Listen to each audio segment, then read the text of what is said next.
வேர்ல்டுல one of the most dangerous road லடாக்ல இருக்கு. But இங்க வர டூரிஸ்டுக்கு யாருக்குமே இந்த ரூட் தெரியாது. நாங்க உங்களை அங்க கூட்டிட்டு போக போறோம். Welcome to adventure addicted company.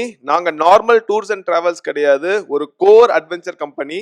Paragliding, skiing, Everest base camp trek and எங்களோட ரொம்ப ஃபேமஸான லடாக் பைக்கிங் எக்ஸ்பெடிஷன் லாஸ்ட் 7 இயர்ஸா பண்ணிட்டு இருக்கோம். நீங்க இப்ப பாத்துட்டு இருக்கிறது லே டு ஜென்ஸ்கருக்கு நியூவா கன்ஸ்ட்ரக்ட் பண்ணிட்டு இருக்க ஷார்ட்கட் ரூட். ஜென்ரலா லேல இருந்து ஜன்ஸ்கருக்கு மினிமம் 8 to 9 ஹவர்ஸ் ஆகும் பை ரோட். பட் இந்த ரோட் வழியா போனா ஜஸ்ட் 3 ஹவர்ஸ்ல ஜன்ஸ்கரை ரீச் ஆயிடலாம். பட் இந்த ரோட் இன்னும் ஃபுல்லா கன்ஸ்ட்ரக்ஷன் முடியல, அதனால பப்ளிக்கு ஃபுல் ஆக்சஸ் கொடுக்கல. இந்த ரோட்ல நீங்க ஜன்ஸ்கர் போனா பிஃபோர் 6 o'clock நீங்க கிராஸ் பண்ணிக்கலாம், இல்லனா ஆஃப்டர் 6 o'clock தான் கிராஸ் பண்ண முடியும். மார்னிங் 6 to ஈவினிங் 6 வந்து கன்ஸ்ட்ரக்ஷன் ஒர்க் நடக்கிறதுனால பப்ளிக்கு இந்த ரோடு வந்து ஆக்சஸ் கிடையாது. இந்த மாதிரி அன்எக்ஸ்ப்ளோர் பிளேசஸ் ஃபர்ஸ்ட் நாங்க போய் கிரவுண்ட்ல எக்ஸாமின் பண்ணிட்டு அதுக்கப்புறம் கிளைண்ட்ஸ் ஆன உங்களை சேஃபாவும் அட்மோஸ்ட் ஃபெசிலிட்டிஸ் வரையும் கூட்டிட்டு போயிட்டு இருக்கோம். ஸோ ஃபார் மோர் டீடைல்ஸ் லடாக்னு சொல்லி மெசேஜ் பண்ணுங்க. நம்ம டீம் உங்களுக்கு எல்லா டீடைல்ஸும் வாட்ஸ்அப்ல ஷேர் பண்ணுவாங்க. Stay tune guys.